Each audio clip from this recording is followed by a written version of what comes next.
This is the James Golden Show with James Golden, a.k.a. Bo Snerdley.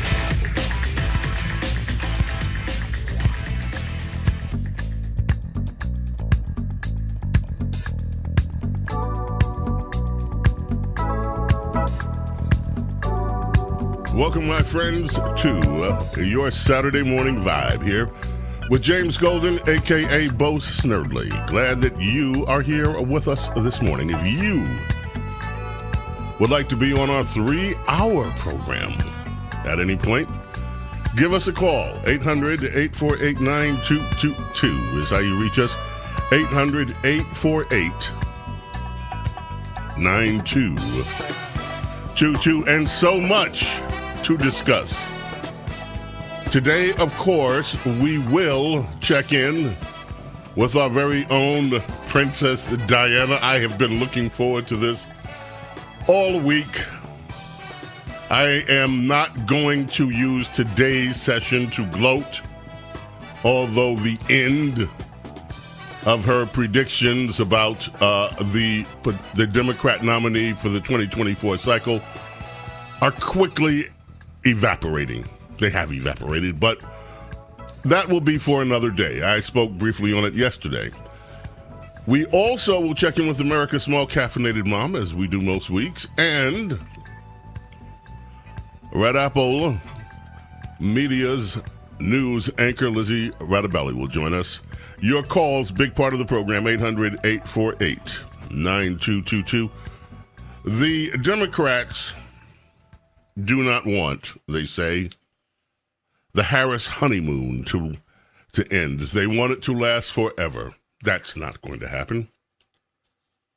It simply never happens. The honeymoon period is just that. It's a quick period in politics, and already we're moving on to some of the issues. There are stories beginning to surface amidst all the jubilance that Joe Biden has been kicked to the curb. There are some stories that are starting to circulate about Kamala Harris' track record, about the way that she has managed the staff as vice president. She's had a massive turnover of people over there. I didn't even bother to print out that story. Plenty of time for that. There are bigger discussions going on. Of course, who will be her vice presidential pick? You know, I've been doing news long enough, looking at news, reading news, absorbing news, commenting on news long enough to smell a rat when things happen. Josh Shapiro, somebody does not like Josh Shapiro. Somebody or a group of somebodies. Within the last 3 days, there have been 2 hit piece stories on him. He's been, of course, talked about in many circles as the potential vice president. There's a story out today, New York Post, and also in the Daily Mail. Pennsylvania Democrat accuses potential Harris VP pick, Governor Josh Shapiro, of sexism. They're accusing him of covering up a sexual harassment case. Treasurer nominee Erin McClellan appeared to accuse Shapiro of sexism, covering up sexual harassment, implied he wouldn't be satisfied playing second fiddle. I want a VP that's secure enough to be second under a woman. There are a lot of guys that would, secure enough to be second under a woman. There are a lot of men that are perfectly secure under a woman.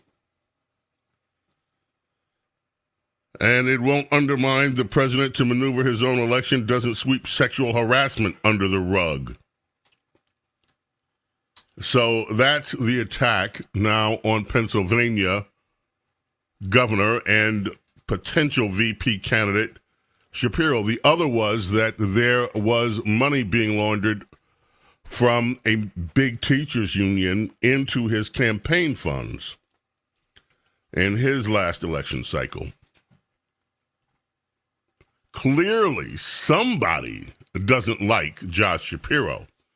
And Pennsylvania, of course, is an important state in electoral politics, one of the key battleground states that will decide the fate of the presidency here in 2024.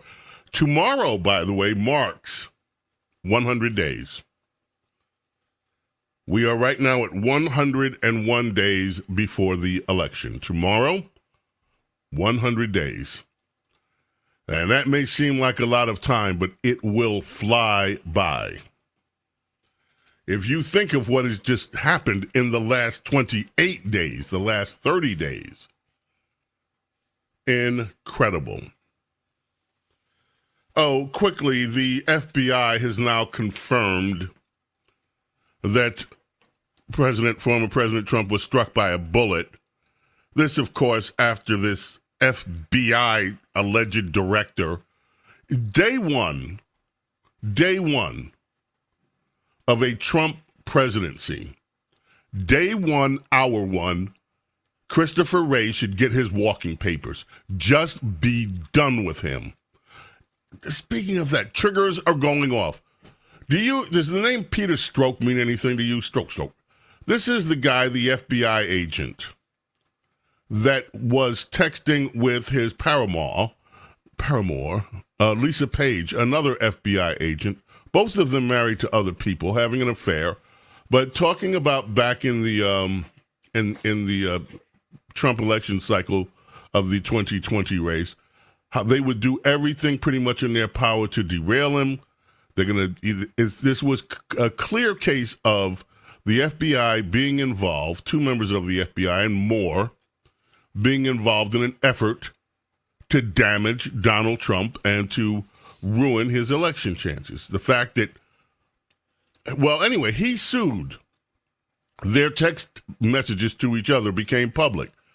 He sued. This guy, who should have been fired immediately, he hung up for a while, who should never, ever look for another job. Well, he doesn't have to look for another job in law enforcement now.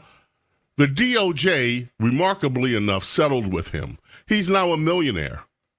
This guy, who should have been driven out of public life in shame and for the rest of his life been driven into obscurity for violating the trust of the American people and his office, has been rewarded by the Department of Justice. He walks away with $1.2 million, according to news yesterday.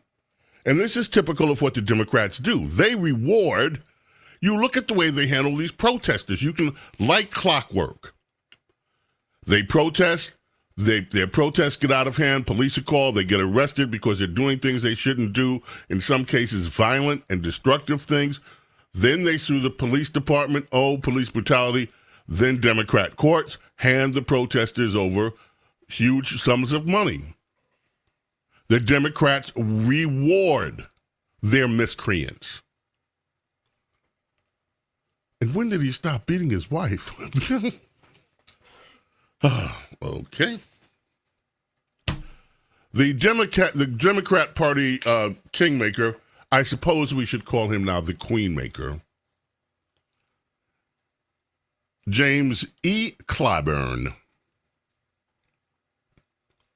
yesterday said that Vice President Harris has well beyond the support she needs to officially clinch the Democrat nomination for the White House. I think that the Vice President has well beyond the numbers required to secure the nomination on the first ballot, he told PMS-NBC's Jose Diaz-Balart. Well, and of course, yesterday was that big day, big day. We played the audio from it. Carlos, we still have the audio. Let's play that audio one more time of the big, super big endorsement that everyone had been waiting for. Kamala. Hello. Hi. Hey there. Oh, hi. You're both together. Oh, it's good to hear you both. Oh, you're together. I can't have this phone call without saying to my girl Kamala, I am proud of you. This is going to be historic. We called to say Michelle and I couldn't be prouder to endorse you and to do everything we can to get you through this election and into the Oval Office. Oh, my goodness. Michelle, Brock, this means so much to me. I am looking forward to doing this with the two of you, Doug and I both, and getting out there, being on the road. But most of all, I just want to tell you, the the words you have spoken and the friendship that you have given over all these years mean more than I can express. So thank you both. It means so much. And we're going to have some fun with this too, aren't we? And bye. Bye-bye. Bye-bye. Why didn't you endorse me last week when everybody else did? Bye-bye. It means so much. You're both together. What does she expect? Are they like the Clintons? They don't hang together? We're both together. Anyway, a story in New York Post. I cannot wait to discuss this, perhaps with Princess Di if she would like to discuss it later on. You know, again, I'm not going to gloat. I am not going to gloat. Remember that voice you just heard endorsing her girl, Kamala, was supposed to be, according to our dear princess and others, supposed to be the Democrat nominee at the convention. I'm not going to gloat. Here's an article, though, from the New York Post this morning. Biden camp suggests president quickly endorse Kamala Harris to defy Barack Obama. What did you just say? It says that in the Biden camp, people are talking, and what they're saying is that Joe Biden endorsed Kamala Harris so quickly, jumped right out of the gate, seconds after he told the American public, I'm done, I'm officially under the bus where they wanted me. They beat me to a pulp. They tore me limb from limb, politically speaking. I'm out of here. I can't take any more. You think that these people would be more grateful for what I've done for this party for the last 70, 80, whatever years. But no, they treated me like yesterday's rubbish. They stomped on me. They got rid of me. Seconds after he delivered that address to the American people, in, of course, nicer terms, he let it be known. No, this was actually before the address, seconds before he announced it in print.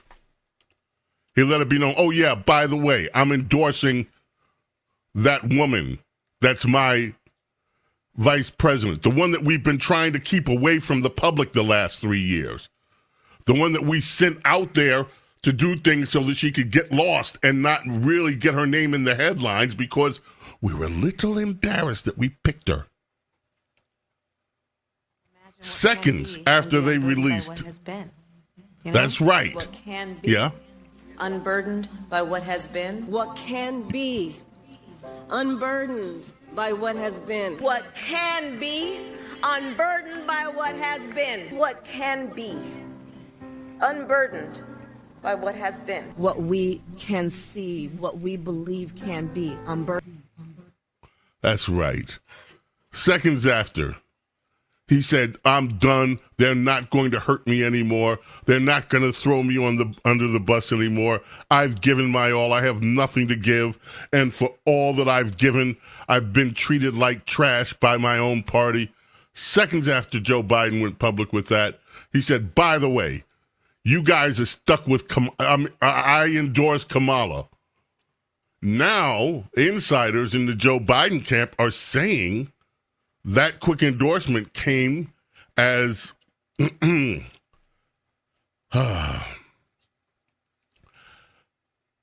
me just quote, and again, I must say this is a quote from the New York Post.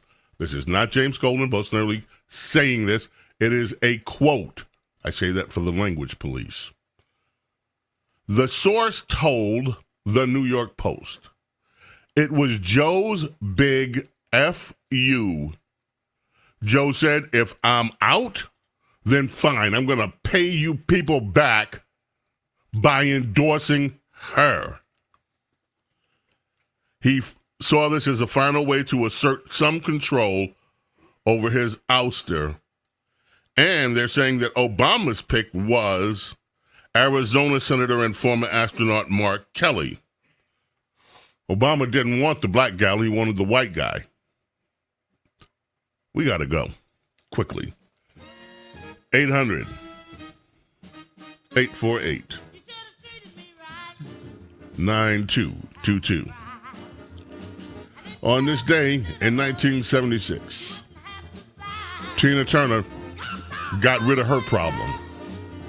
filed divorce from Ike, ended the violent 16-year marriage, but successful music partnership. She cited irreconcilable differences, and then she wrote a memo and exposed it all. Ike and Tina Turner no more on this day in 1976. Your call's coming up, 800-848-9222.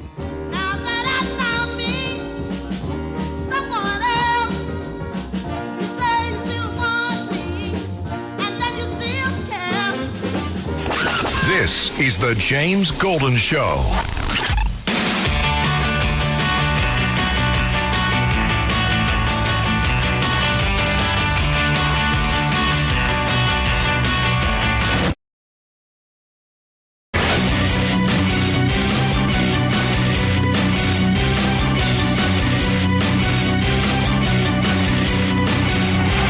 James Golden Show. 4 words that mean business with James Golden, a.k.a. Bo Snerdley.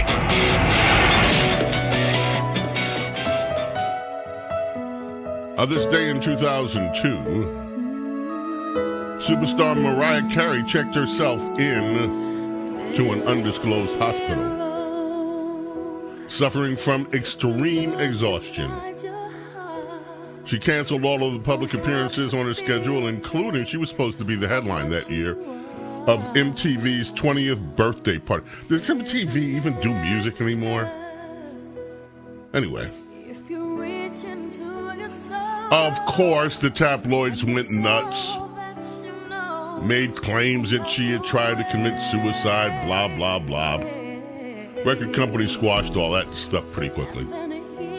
And, of course, Mariah Carey still on the scene, thankfully. The James Golden, Bo Snerdley with you here. All right, we talked about this Peter Schrock $1.2 million settlement after his disparaging messages about Donald Trump were made public. Justice Department pays him off. They are paying him $1.2 million.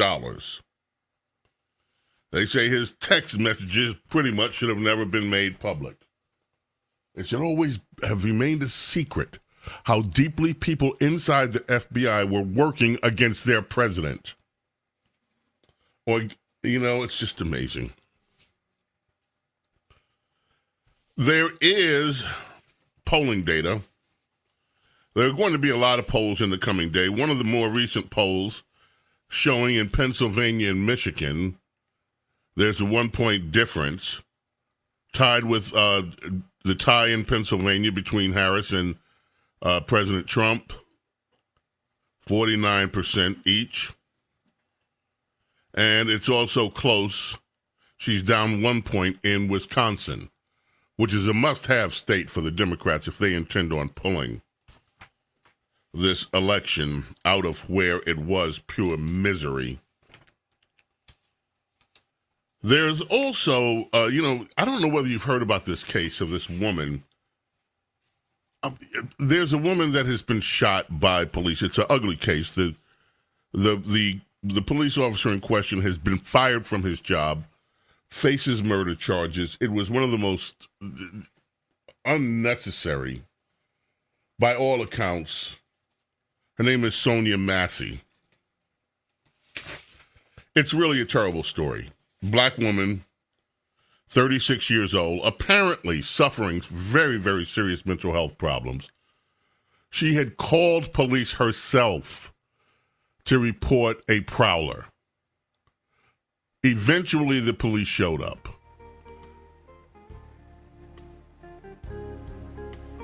She had long story short, this guy shot her in the face 3 times. Totally unnecessary. As I said, well, Kamala Harris is all in the middle of that case. Called the family, she's doing all that. Not once has called the family of any illegal immigrant accused of murder. We're coming back. Stay with us.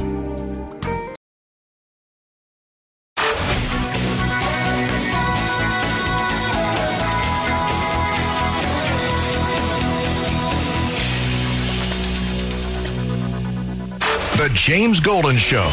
It's politics, but theater of the mind with James Golden, a.k.a. Bo Snerdley.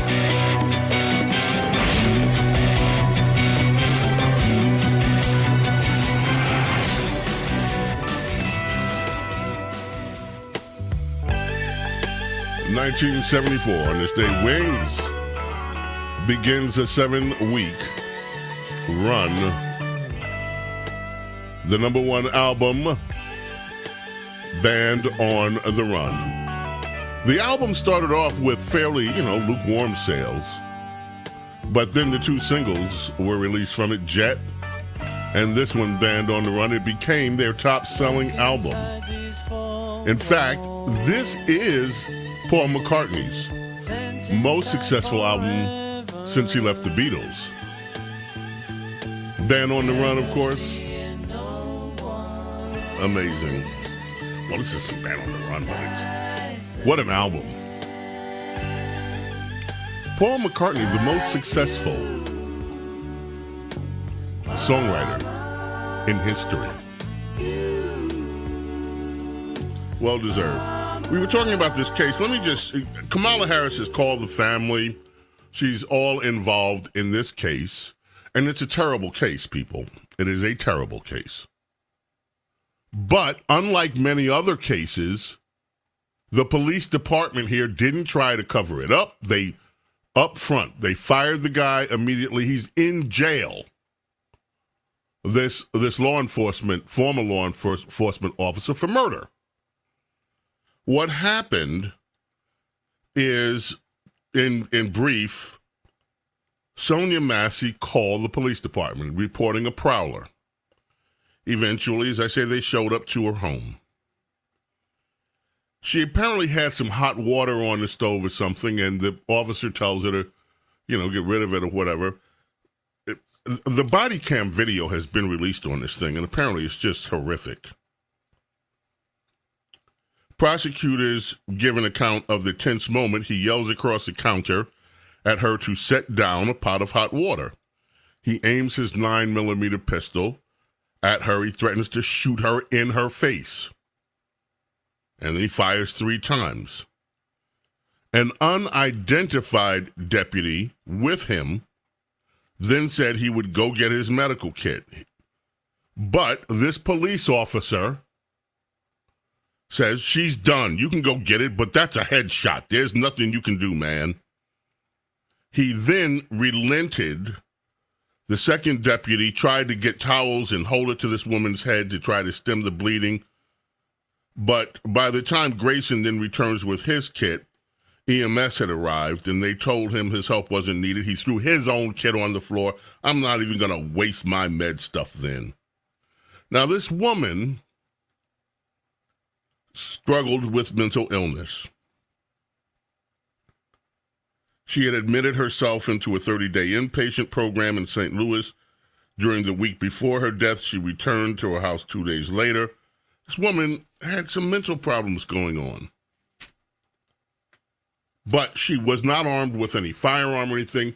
She had hot water on the stove. He says, put it down, and shoots her in the face. The police department has fired him, as I said, and he's been charged in this case. It's a terrible case. The police department, nobody in the city, from what we can tell thus far, tried to cover it up or offer some weird explanations. Police and prosecutors have added the distance between the shooter, the police officer, and the victim in the counter gave him cover from the hot water. The hot water was not a threat to him. But he chose to... Now, Kamala Harris has called the family. Ben Crump, by the way, is involved, representing the family. Kamala Harris has made it a point to call the family, et cetera, et cetera. And people are pointing out, well, you call this family, how about calling the families? How about calling the families of some of the victims of illegal immigrants? that you and Joe Biden let into this country, part of the 11 million flood of illegal immigrants that came into America during your watch. Has Kamala ever called any of them? In fact, there's a story that here it is today.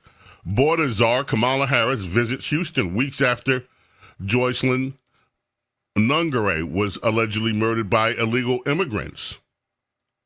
She attended a dinner convention for teachers. She didn't go by to see the parents of the 12-year-old girl, Joycelyn Nungare, who was raped and murdered by 2 illegal immigrants. Their family hasn't heard from Kamala Harris. And so many others. They haven't heard from Joe Biden. They never will. But she's involved in this one. There are also, you said you have some audio of some of that. Let's hear what we can hear. And I apologize, I hope it's not too gruesome. You have audio. This was part of the body cam audio that was released, correct? Yes. And from when the officers, they talk to each other at the end, when more patrol cars come after around. the shooting. All right, let's hear it. The house, if you guys can. But other than that, that's I think it. Anything else suspect? Me. I didn't know what happened. Is somebody laughing? You got any questions? Yeah, I'm good. It's crazy. Wait a minute. What was that beep? What was that beep? The F word followed by the B word addressing the woman he just shot. So after he shot her in the face, he called her a crazy effing B. Yes. And I don't know if you heard it in the earlier. They were asking any suspect, and that's where he laughed. He was like, me. Any suspect, yeah, me. I'm good. And then he calls the woman he just murdered, allegedly murdered, at least according to what prosecutors are charging him with, a crazy effing B. Stunning. Well, Kamala Harris has called that family. She has not called the family of any of the illegal immigrants, as I said, that have been harmed by any of the illegal immigrants that she and Joe Biden have let into this country. They don't rate those families. There's also, believe it or not, from CNN, a story that has been published from a radio interview that Kamala Harris did in June of 2020. Vice President Kamala Harris voiced support for defund the police in a radio interview in June 2020 amidst nationwide protests for police reform. Harris said in the June radio interview the movement rightly called out the amount of money spent on police department instead of community services such as education, housing, healthcare, emphasizing that more police did not equate to more public safety. This whole movement is about rightly saying we need to take a look at these budgets and figure out whether it reflects the right priorities. It was in New York. Play it. Go right ahead. We apparently have some audio from Miss Harris. Sorry, give me 30 seconds for the ad to pass. And well, we will have it in about 30 seconds or so. She said that this was pretty much a righteous movement. And this line is remarkable. It reflects the line of the progressives in her party that somehow or another police don't have, the number of police doesn't have anything at all to do with public safety. Go ahead. Let's hear what we have. Where do you stand on defund the police? Look, right. So here's the thing. Defund the police. The issue behind it is that we need to reimagine how we are creating safety. And What? when you have many cities that have 1/3 of their entire city budget focused on policing, we know that is not the smart way and the best way or the right way to achieve safety. For too long, the status quo thinking has been you get more safety by putting more cops on the street. Well, that's wrong. Because, by the way, if you want to look at upper middle class suburban neighborhoods, they don't have that patrol car. They don't have those police walking those streets. But what they do have, they don't have the criminals in their neighborhoods What they either. do have is home ownership, high home ownership rates. What they do have are thriving small businesses. What they do have is access to public health and mental health services. So this whole movement is about rightly saying, we need to take a look at these budgets and figure out whether it reflects the right priorities. When today in America, 2/3 of our public school teachers are coming out of their own back pocket to help pay for school supplies, when we have for generations now been defunding public schools, but yet militarizing police departments. That's right. We need to have this conversation and critically examine and understand this is not working. It's not working. So this is an important conversation, and not just a conversation, because to your earlier point, it can't just be about talk. It has to be about forcing change. And this is why, I was out there with folks any movement, any progress we have gained has been because people took to the streets. And that's what we're seeing today. And what gives me a sense of hope is that people who seemingly have nothing in common understand they have this in common and are marching together. There is a lot there to unpack. Okay, and I don't know whether I can unpack it all, because I only have 3 hours. The idea that suburban neighborhoods and other neighborhoods don't have to spend as much money on policing because they have better schools, they have safer communities, is astounding. The Democrat Party and Kamala Harris are the main oppressors of neighborhoods that have failing schools, that have low opportunities, that have high crime. It is because of their policies. So then she will do a sleight of hand. Well, let's talk about communities that don't have this. Communities that don't have this don't have a culture of death and violence, where they glorify criminals, where they glorify the street life, where it is accepted culture to be a crook. And it's fine. Where going to jail is a rite of passage. There are so many factors involved in this. And those factors all point to failures of her party. But then to compare neighborhoods that are safer to live in with these neighborhoods in Democrat blue cities as if there's some sort of equity. There isn't any equity in terms of the culture, because the Democrats promote a culture of lawlessness, of lower expectations when it comes to education. But then she talks about defunding education. We are spending more dollars on education than almost any nation on the face of the earth, with fewer results. Again, because of Democrat Party policies.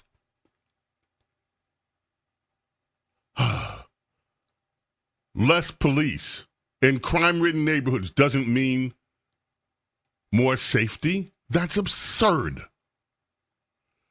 As a former prosecutor, she ought to know the difference. But she's pandering. She's saying what her target audience wants to hear. Let's take a break. We have one more break. Let's take this break now. So we come back, we have some time for some calls. Young men Now, I haven't heard this in ages.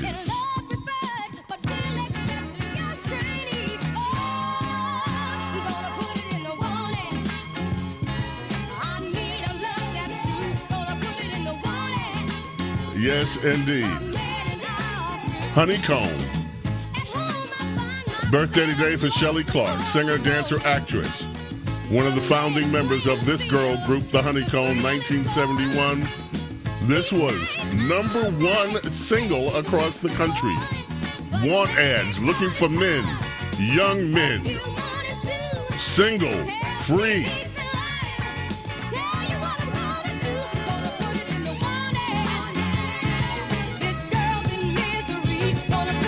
James Golden, Bo Snerdley with you here. It's our Saturday morning vibe. 800-848-9222. Your calls coming up next.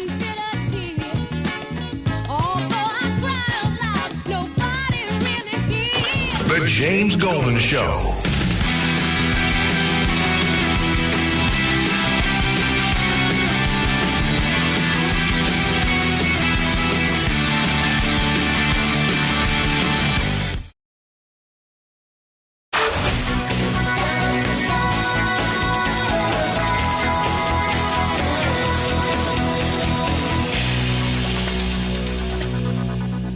The James Golden Show. It's politics, but theater of the mind with James Golden, a.k.a. Bo Snerdley.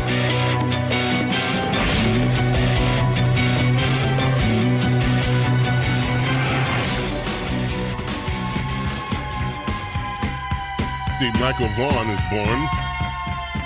Paper Lace, of course. Huge hit, 1974. On the east side of Chicago. The night Back in the bad old days. Chicago died. In the heat of a summer night. In the land of the dollar bill. We need to keep this on out when the Democrats meet in Chicago. By the way, I think this would be a wonderful time for Governor Greg Abbott to send maybe 300, 400, 500 buses of illegal immigrants to Chicago the week of the Democrat National Convention. It would just be so fitting. So much fun. Let's head to the telephone, shall we? Clarence is calling in from New York City. Hello, Clarence. Good morning. How are you?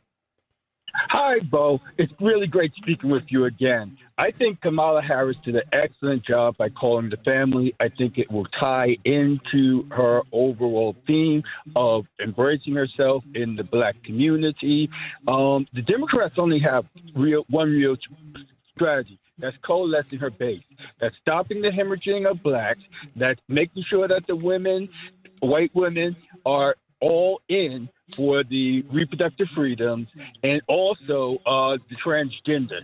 That's where I see it. I also see that because the Republicans refuse to deal with the issue of the fact that she's a Indian, her father was an Indo-Jamaican, they're really co-signing what Rachel What Dolezal issue? What difference? First of all, Clarence, I love the analysis of the coalition. What difference does it make that she's an Indo-Indian? What tangible difference does that make to anything? It makes a great deal of difference when you're dealing with the black community, and now... Why? What difference does it make? In other words, you and other people get to decide who's black. And because she has brown skin, but her brown skin comes from people of India as well as Jamaica, then she's not really black. That's your point? Oh, so you're calling Indians black. Is that what you're saying? Are you saying Indians are black? I'm saying this whole thing is ridiculous. And I think people should just stop it. It's ridiculous. You are not the arbiter of who's black. And neither are a lot of these other people that think that's such a big calling card. Well, she's from India. She's not black. Do you realize how ridiculous that sounds? Call an Irishman a German? Do you realize how ridiculous it sounds? And I'm not picking on you. This is not how you're going to persuade people, my friend. She's not black. I don't think she's black because she's from India. So let's go roll with that as the main issue why she shouldn't be president. Really? There are so many issues that are facing America. And here we are with this racial obsession. Well, you're only black if you check these boxes. Man, people are getting tired of this stuff. It's demeaning. It's degrading. It's ridiculous. And it needs to stop. Crickets. I love your call. No. Otherwise.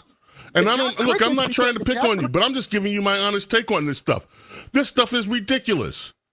It has no bearing on anything with regard to her character, her performance, her track record. It is a meaningless attack based on this obsession over skin color, which is the least important thing about any of this. The amount of melatonin in someone's skin. It is about her character. It is about what she has done and will do. And this ridiculous obsession over somebody's skin color needs to stop. You get the last word. Go ahead. Tell me I'm wrong. Welcome to a Kamala Harris presidency. Fine. If that's what you think, I don't agree with that. I don't believe that this woman is going to be president if Republicans and sensible Americans who care about the other issues of the day get out and vote.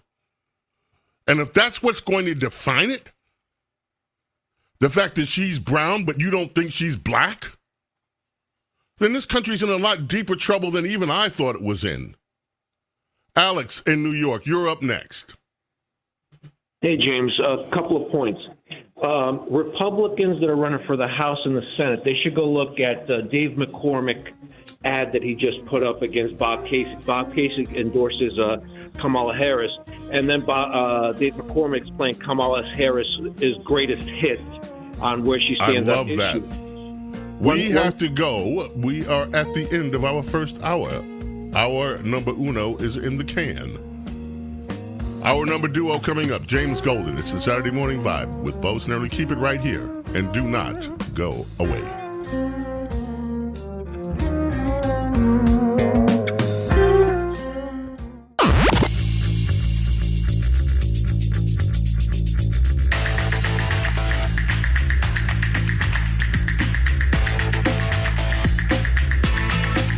This is the James Golden Show with James Golden, a.k.a. Bo Snerdley.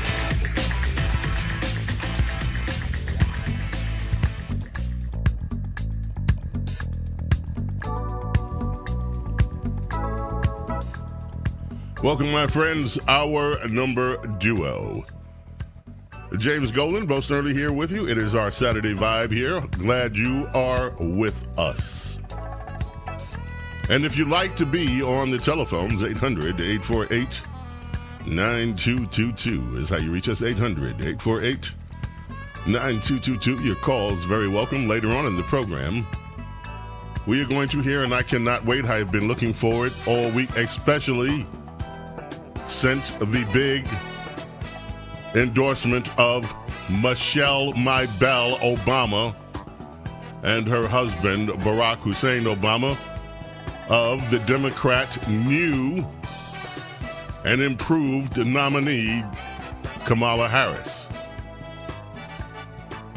The ladies in waiting, of course, are still grieving. Princess Diana will be with us. Also, America's Small Caffeinated Mom will be with us later in the program.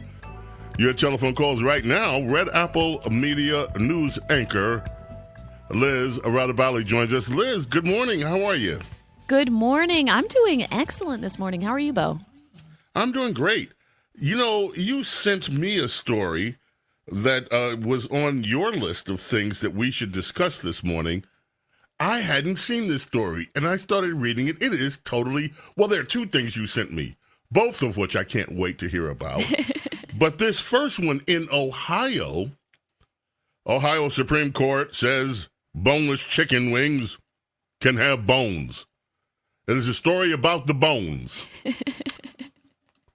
Lizzie, tell us about this story, please. Yeah, so basically, a man took a wings company to Supreme Court, saying that he had a bone stuck in one of his boneless wings. He actually had to go through a lot of medical treatment to deal with that issue. A bone ended up being stuck in his esophagus. It was lodged. Yeah, it was lodged in his throat. And, at first he didn't even know it was there. He got sick. He was getting nauseous. He had a fever. And then, it stuck around for a few days. So he went to the doctor. And that's when the doctor, found this bone in his esophagus. And he had to get surgery to, deal with this. He had an infection. It's a huge heartache. So it's not just like, he bit into something and discovered a bone.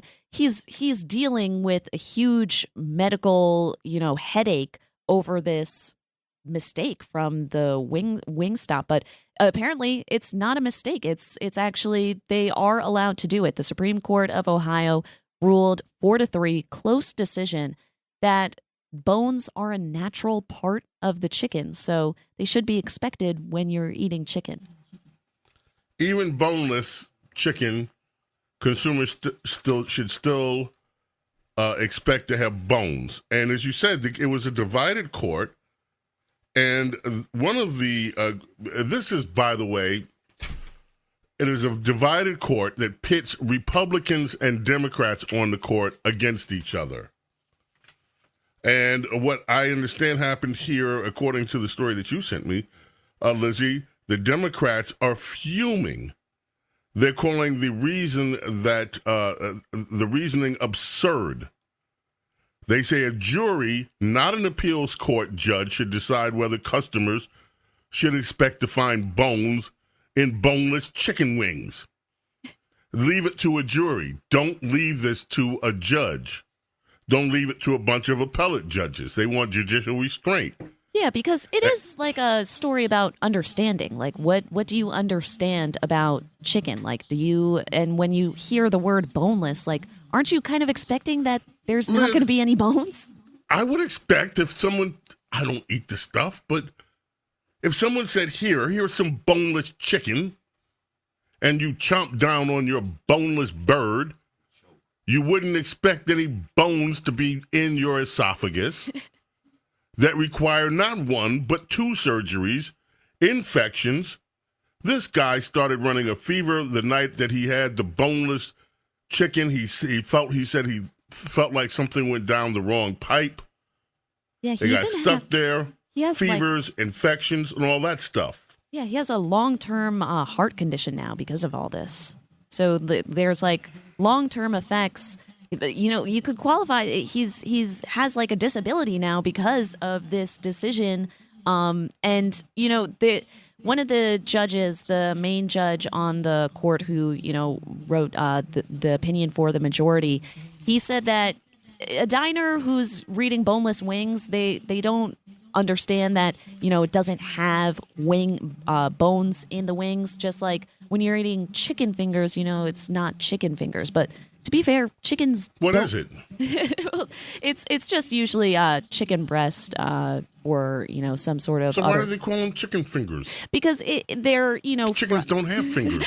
Well, that's exactly the point I was about to make. They're these like long fried tenders that look like fingers, but chickens don't have fingers. We have that understanding, but chickens do have bones. Do chickens have nuggets? Chickens don't have nuggets. The nuggets are usually, that's just like an amalgamation of like everything. I'm not sure if you've seen the pink paste videos. No. Wait a minute. The what? There's famous or infamous videos of the making of chicken tenders, and it's really just like a pink paste of just a bunch of meat and parts of the chicken grinded up together, and they fry it. You eat that stuff? I actually do. I actually quite enjoy chicken nuggets. I could watch a pink paste video while eating chicken nuggets. Like, I really don't care. I don't care. Like, I will. I'm pretty sure I have someone like showed it to me, then tried to like turn me away from them, but I was like, I don't care. These are still yummy. I'm getting questions in on my text, Lizzie. So, according to this ruling, should people expect shank bones in their ice cream?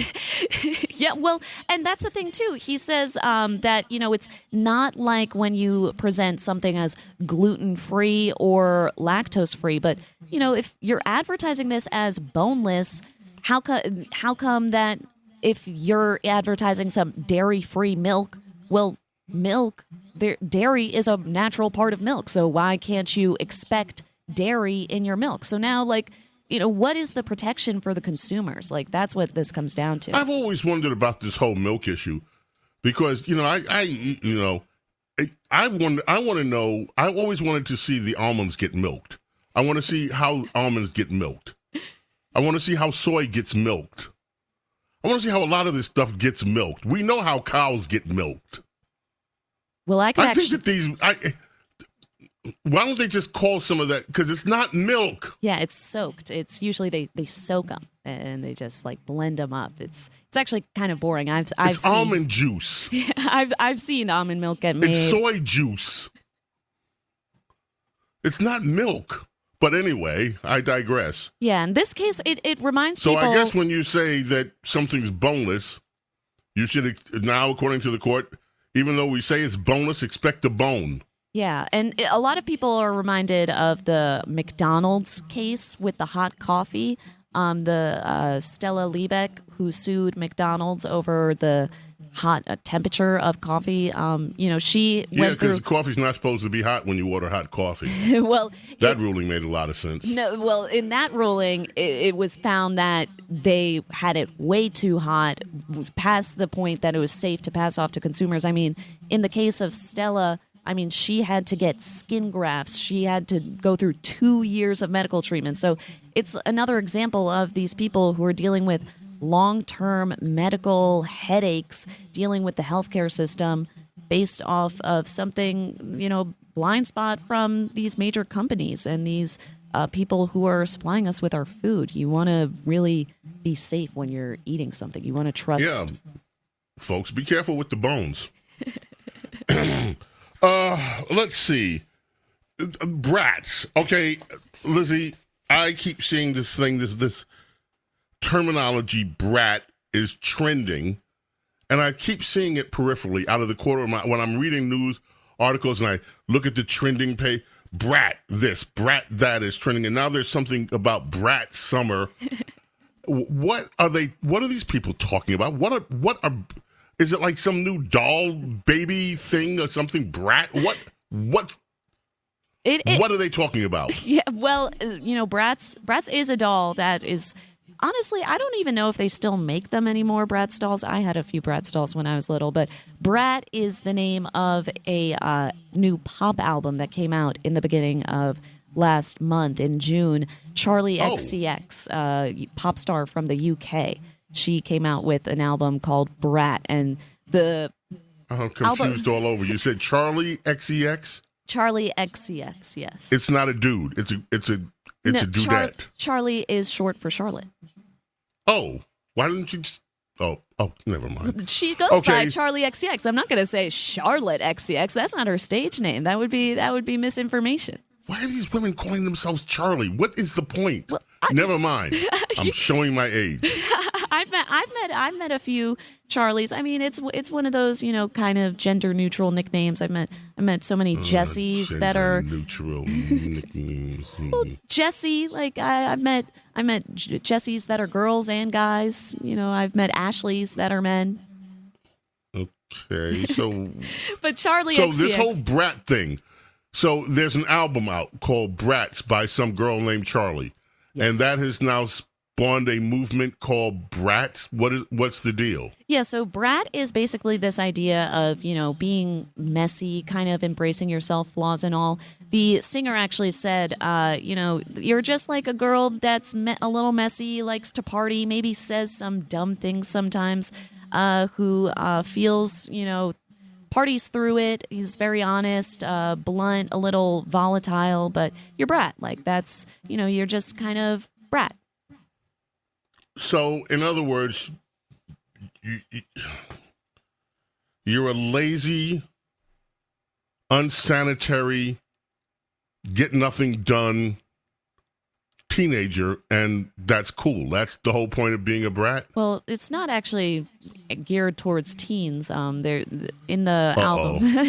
In the album, she shouts out girls in their mid-20s a lot. So that's actually the market that she's going towards with the brat summer thing. So now the brats are now supposed to be, Lizzie, these people are kind of your age. Well, in other words. well, brat doesn't. The thing is, though, brat doesn't have a specific age. Brat is just an ethereal label that you can place on yourself. And lazy. That is. I've never grown up. In other words, I'm comfortable with remaining like an immature child for the rest of my life, and so I'm a brat. Well, that's a harsh way of putting it. I mean, am I being harsh? I'm sorry. She says, the artist, she has more of like a carefree and sort of, stick it to the critics sort of idea, which, that's a very popular, many politicians adhere to that, sticking it to the establishment. I mean, that's how we have former President Donald Trump. That's how he really, his main claim to fame was, out. But he's not an. Okay, I'm not going to. But now Brat is being co-opted by the Democratic Party. Brat is Kamala is brat is actually what Charlie XCX tweeted shortly after it was announced. Oh, Kamala is brat. Yes, Kamala. In other words, Kamala is an irresponsible adult who still wants to maintain immature childlike qualities and not get called out for it. Well, I think she meant more like along the lines of, she's not taking no for an answer, and she's not holding any punches. That's, I think, that was because it seemed to me a glowing endorsement of Kamala. Oh, I see.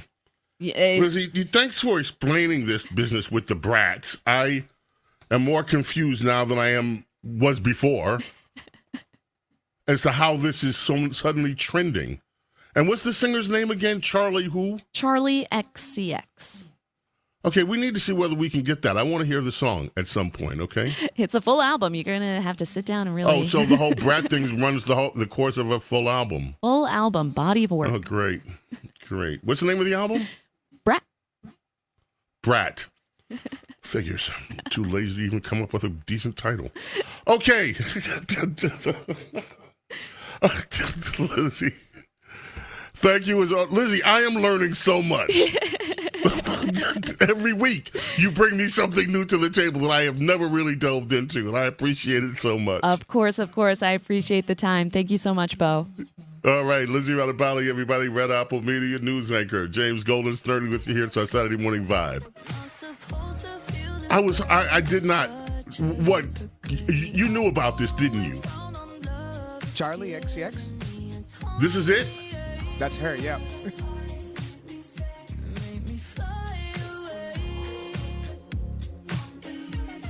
Oh, she's using that thing on her voice to tune up your voice when you can't really sing. Auto-tune. Auto-tune. Yeah, electronic singer. James Golden, a.k.a. Snerdley, coming with you down this new road. 800-848-9222. Later on, Princess Di will be with us, as well as America's Small Caffeinated Mob. Keep it right here. Don't go away.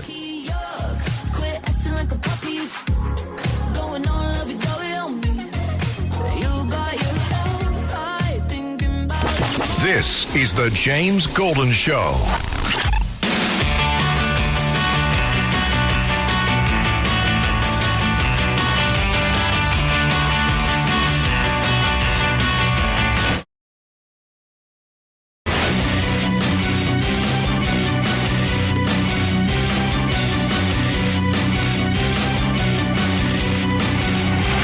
James Golden Show. 4 words that mean business. With James Golden, a.k.a. Bo Snerdley.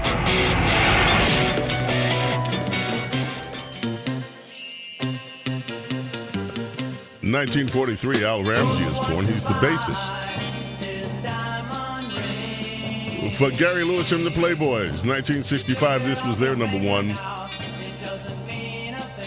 This diamond ring. And back in those days, they weren't lab grown. You know, some of the guys were in here chatting it up about this ruling from Ohio that Lizzie brought to our attention.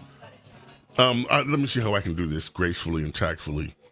This whole ruling that one day there's going to be a lawsuit somewhere. If this thing continues, she's going to be in court and she's going to say, I can't go there. Don't do that. That's right. Anyway, boneless doesn't mean boneless. Okay. The New York Times says that Americans deserve more debates. There should be a lot more transparency. Who hasn't been transparent? Oh, I can't wait to talk to Princess Di. Vice President Kamala Harris, now likely Democrat nominee, has the chance to encourage and embrace the kind of close examination that the public so far has had little opportunity to witness during the 2024 race. Americans deserve the opportunity to ask questions of those seeking to lead their government. Are you kidding?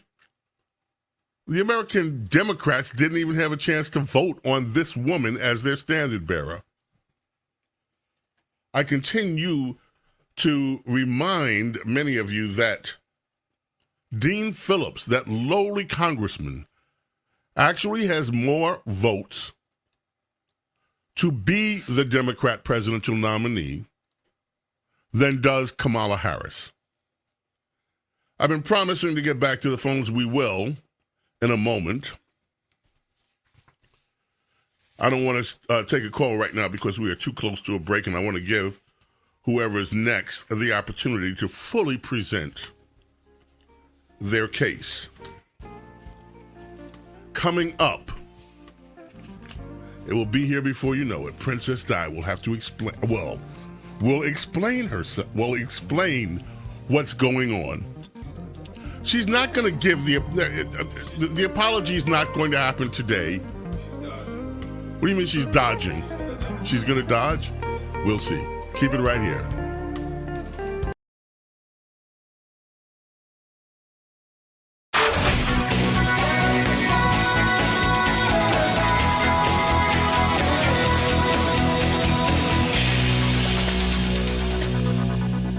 The James Golden Show. It's politics, but theater of the mind with James Golden, a.k.a. Bo Snerdley.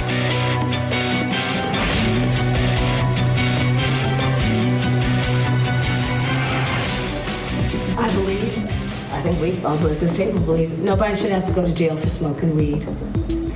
And born on this day. Well, actually, tomorrow is the anniversary of his birth. Joseph Edgar Foreman, I was gonna clean my room until I got high. known as Afro I was Man. gonna get up and find the broom, but then I got high. This was My room is still messed up, and I know why. his big one. Because I got high. Because I got high. because I was gonna go to class before I got high. Come on, y'all. Check it out. I could have cheated and I could have passed, but I got high. this is amazing. I'm taking it next semester, and I know why. Why, man? Yeah, cause I got high. Because I got high. Because I got high. Go to the next one. Go to the next one. Go to the next one. I was gonna go to court before I got high. I was gonna pay my child support, but then I got high. No, you wasn't. They took my whole paycheck, and I know why. Why, man? At least he works. Because I got high. Because I got high. Because I got high. Okay, thank you for that, Afro Man, ladies and gentlemen. And Kamala Harris talks about the education that is play that bite again from the radio interview, please. I want to hear that one more time. Kamala Harris explaining her support of the defund the police movement. It's astounding to me. And then I just listened to this bumper music that we just had, and all of it. I was going to clean up before I got high. I was going to go to school and then cheat and maybe pass my test by cheating. But I didn't do it. I got high. I was going to pay my child support. No, you weren't. Yeah, I was going to pay my child support because I'm not living with my baby mama before I got high. This is the culture, this exact culture that I was talking about that gets glorified. But we're not supposed to talk about the culture. We're not supposed to talk about the way the culture is in blue city after blue city after blue city in America that the Democrat Party not only promotes, but is responsible for with their policies. Nope, we're not supposed to talk about that deranged, sick culture that has consumed American cities. But instead, we're supposed to blame other parts of American society that are not infected with this culture, blame them for the problem, and then make sure that we defund the police because the police are the problem. This is Democrat philosophy. This is Kamala Harris philosophy. Where do you stand on defund the police? Look, right. So here's the thing. Defund the police. The issue behind it is that we need to reimagine how we are creating safety. We need to reimagine safety. Many cities that have 1/3 of their entire city budget focused on policing. We know that is not the smart way and the best way or the right way to achieve safety. For too long, the status quo thinking has been you get more safety by putting more cops on the street. Well, that's wrong. Because, by the way, if you want to look at then let's not put any class suburban on the street neighborhoods, they don't have that patrol car. They don't have those police walking those streets. No, they have values. But what they do have, they have values, well-funded schools. What they morality do have is home ownership, high home ownership rates. What they do have is thriving small businesses. What they do have is access to public health and mental health services. They work for it. So this whole movement is about rightly saying, we need to take a look at these budgets and figure out whether it reflects the right priorities. When today in America, 2/3 of our public school teachers are coming out of their own back pocket to help pay for school supplies, when we have for generations after we spend billions on education anyway. But yet militarizing. Stop sending the money to the Democrats. We need to have this conversation and critically examine and understand this is not working. It's not working. So this is an important conversation, and not just a conversation, because to your earlier point, it can't just be about talk.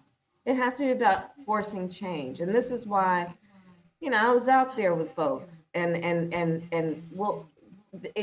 any movement, any progress we have gained has been because people took to the streets. And that's what we're seeing today. And what gives me a sense of hope is that people who seemingly have nothing in common understand they have this in common and are marching together. Yeah, we got to get out in the streets and destroy the cities because they're not destroyed enough. See, these suburban places that she talks about, where she, by the way, this woman does not live in the hood. Let's make no mistake about that. She does not live in the hood, and she hasn't lived in the hood. So let's not confuse all this hood-like sounding rhetoric with her own personal reality. What's the difference in these other communities? They have values. They treasure education. They teach their kids right from wrong and that you shouldn't become a criminal. They don't glorify criminality. Their kids are not wandering out in the street aimlessly at 1 or 2 in the morning carrying guns while they're teenagers trying to shoot some other teenager because he bumped into me and didn't give me my respect. Okay? There's a lot of difference in these communities. And the biggest difference is Democrats run the hood. Every one of these ghettos in America where you find this lawlessness, where you find citizens not educating their own citizen, where you find this out of control abortions on one hand and then out of control single parent homes on the other because the government rewards and subsidizes behaviors that don't produce the best outcomes for kids. All of that can be tied to the Great Society on forward with the Democrat Party. But then, well, we all know that the number of police doesn't have anything to do with it. Well, then stop policing, period, which is their point. Why bother with policemen if policemen don't make an impact on crime? Then why bother at all? Let's just save all the money. The rationale for this makes no sense. Nothing that this woman says here makes any sense whatsoever when you contrast with the reality of what's going on in these various cultures in America. But she won't address the real issue. Democrats won't address the real issues behind this because they're responsible for the problems here. They are partially responsible. People bear the ultimate responsibility for how they conduct their lives. Anyway, enough of me. Let me get back to the telephones and see what other people are thinking here. I've invited you to call. Let me take your calls. Russ in Rockaway, how are you this morning? Good morning, Mr. Golden. Good morning. Hold on. I can't hear you. Well, I can hear you. I don't know what the problem is. Of course I can hear you. Can you hear me? Can you hear me? Okay, yes, very I can hear good. you now. Yes. I was just wanted to point it out that not too long ago, the Democrats were jumping up and down screaming about voter suppression. And now we have Kamala Harris. I want to know who anointed her, specifically what person decided that she should be the presidential candidate, and did they disenfranchise 14 million voters who wanted Joe Biden? Who's responsible for that? Democrat Party bosses, Nancy Pelosi, Chuck Schumer, the Democrat Party bosses, the Hollywood moguls, like what's his name, Clooney, the Hollywood contingent. Many of them jumped on the bandwagon. Don't forget their mainstream media. New York Times called for Joe Biden to step aside. That's set off a cascade of other high-profile print publications like the LA Times, Chicago Tribune. Joe Biden's got to go. They went on a feeding frenzy like they do. All of the powerful Democrats. We're not talking about the voters. Voters had no say in this. Voters have nothing to do with it. It is the power of the Democrat Party. And then the donors. The donors stopped giving Joe money. And when the money dries up, that's when you have to go. No money, no honey. So you're absolutely right to point out voter suppression, but they don't care about their voters. When have they ever? The voters get lip service from Democrats, and that's all they get, words. And most of the time, that's enough to mollify them because they scare their voters into believing Republicans are evil spawn of Satan. When in fact, anyway, thank you for the call, Russ. I appreciate it. Sandra in New Jersey, you are up next. Oh, good morning, my friend. How you doing, James? I'm fine. Good morning. How are you, Sandra? Well, I'm good, too. I wanted to talk about two things that have been on my mind. One, the Sonia Massey case. You know, it's funny. I read it a few days ago, and I didn't want to bring it up because I knew it was going to open up a can of worms, and lo and behold, Kamala got it. But that story, from what I read, that cop was let go from one law enforcement facility to another 4 times, had a drunken driving background. But I also read that when this terrible thing happened, I was really upset by it and actually spoke about it with my family and friends. She said she wanted to go over to the stove, shut off the boiling water, and then I think she lifted the pot in her hands and she said to him, "I rebuke you to the name of Jesus." She said it twice. Look, What he did was terrible, terrible, and I know this is going to end up in Trump's lap. That's my concern, with that. Now, I also How want is to this mention... going? Wait, stop. How is this going to end up in Trump's lap? Sandra, how is this going to end up in Trump's lap? I didn't understand what you meant by that comment. Well, what I mean by that is, he wants to defund the police, and now this is one bad cop, one, not all of them. So he's going to make it like they're all bad and blame it on Trump. That's what I mean by that. Well, I hope they try it. Because the thing is, as I pointed out, there's plenty of illegal behavior that's going on in this country to talk about. I have not heard one single Republican, conservative, or in fact, almost anyone stand up and say this cop did the right thing. What is remarkable is the speed in which the city acted. Immediately they got rid of this cop. Immediately they charged him with murder. The prosecutors has no tolerance, apparently, for the behavior here and is letting it be known. The guy's in jail right now. And I meant to mention what you pointed out. He has had, I believe I read in another story, something like 4 different police assignments in the past 5 years. Every police department he was with ended up, for some reason or another, either getting rid of him or he left. That's right. So I think that this is. I don't see this if they try it. Every time they try to do something like this, the Trump campaign should bring up all the deaths that have occurred, all the rape, murder, pillage from illegal immigrants that came into this country under Joe Biden's watch. Because that is indefensible. This is indefensible. But that is indefensible. Trump and his policies had nothing to do with this. But the Biden administration policies have everything to do with every single death, rape, carnage committed by illegal immigrants who came here under Joe Biden. So it's not a losing issue if this gets brought up. It is something that the Trump campaign can easily handle. Let me let you finish your point because time's running out, Sandra. Okay, real quick, the coconut doesn't fall far from the tree. Kamala, her parents, her father was an economist, and they say he was a Marxian economist. He worked in Stanford University, and the newspaper said that about him. And when she was really young, they used to take her to all the civil rights marches and protests. So what I'm saying is, whatever she is very deeply embedded since she's a young child, and this is not going to go away. It's very deeply embedded, and it starts out with her parents. That's all I'm saying. Well, okay, fine. Let me just say this. There's nothing wrong with going to civil rights marches.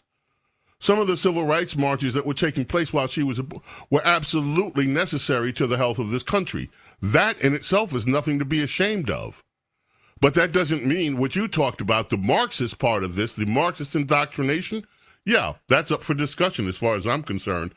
Hey, Sandra, thank you so much for the call. Appreciate it. Joe in Tom's River. Quickly, my friend, we have to head to a break, but I wanted to grab your call. James, this is my story here. Why are you taking advantage of Princess Diana by not even offering her any odds on your bet? I mean, you should have gave her at least 10-1. Oh, my goodness. I'm taking advantage of Princess Diana because I didn't give her odds.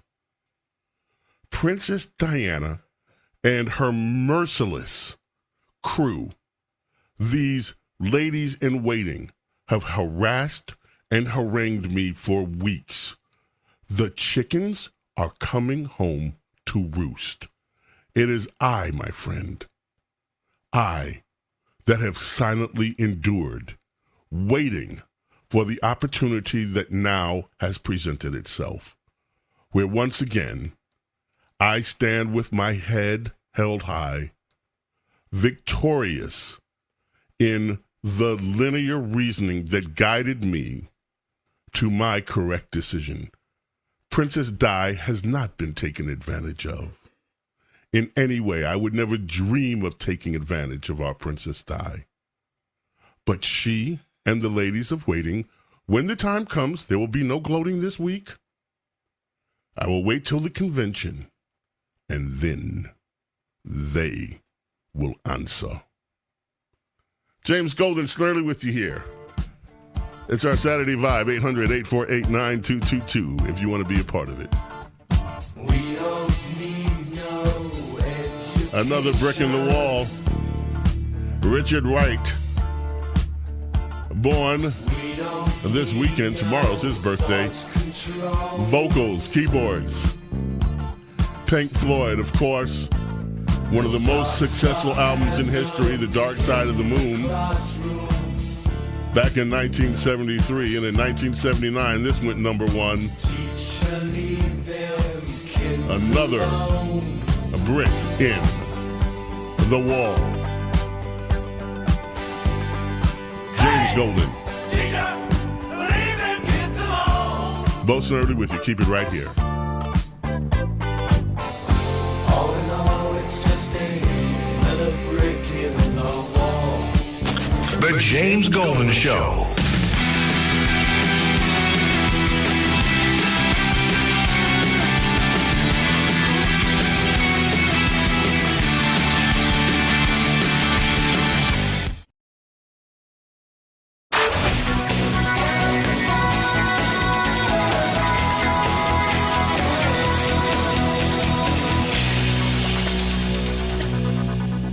The James Golden Show.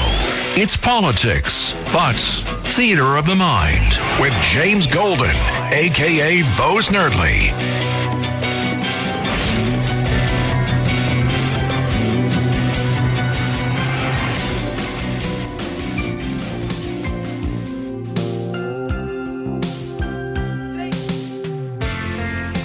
Yes, every time you go away, and I hope you don't go away, of course, keep it right here. Paul Young was at number one on the charts with this one in 1985. His version, Daryl Hall and John Oates song.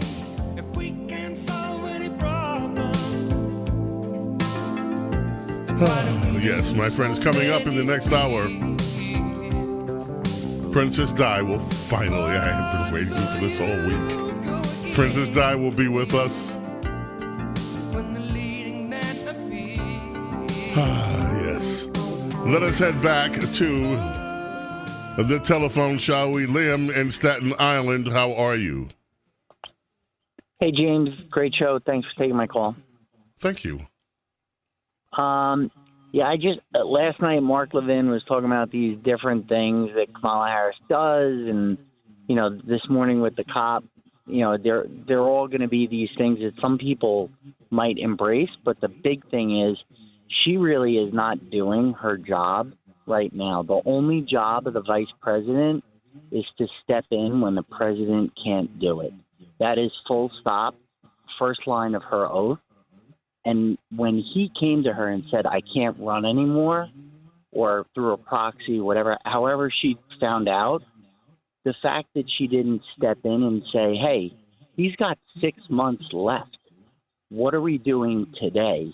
Is just a pure act. Liam, I'm sorry, I don't mean to look, and I hope you don't think I'm at all trying to be short with you in any way, because I'm not. But that argument doesn't fly. Lyndon Johnson stepped aside from his presidential run in 1968. He knew he couldn't win. Vietnam War had dragged him down. According to your reasoning, then Hubert Humphrey should have gone to Lyndon Johnson and said, hey, you're out. I'm taking over as president right now because you're not running again. There is no requirement anywhere in the Constitution that forces a president to step down when they decide not to run for re-election. That is not the litmus test. Now, if you say that his cognitive abilities prevent him from running the country, that's a different matter. But that would require action from the cabinet, not from the vice president, to invoke the 25th Amendment and have him removed. And then you would have Kamala Harris as president and an incumbent with the power of the incumbency going into an election. And that doesn't do the Trump campaign any good whatsoever. There's nothing here that Republicans should be unhappy about. Joe Biden's in office for 6 more months. One way or another, he's term limited himself. So at least one good thing has happened. We have to make the other happen, which is to beat Kamala Harris because she isn't the right choice for the job. And we should stay focused on that. Coming back with our number trio. Stay with us.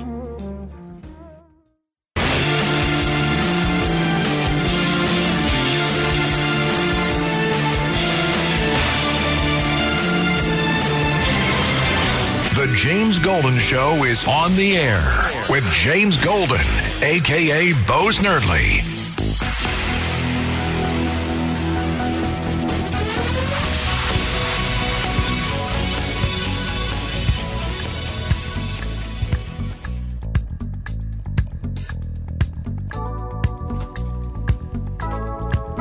Welcome, my friends, to our number trio. It's amazing how quickly time goes by on this program. If you are on hold, please stay on hold. If you want to be part of the program, 800-848-9222 is how you reach us, 800-848-9222. Of course, I've been looking forward to this hour. I look forward to every single hour. But this hour I have been anxiously waiting for. You see, my friends, this week it all came crashing down. Our very own Princess Diana, her contingent of ladies in waiting have for 2 years advanced the notion that Michelle Obama would somehow be the next Democrat presidential nominee. From that premise, a movement was born.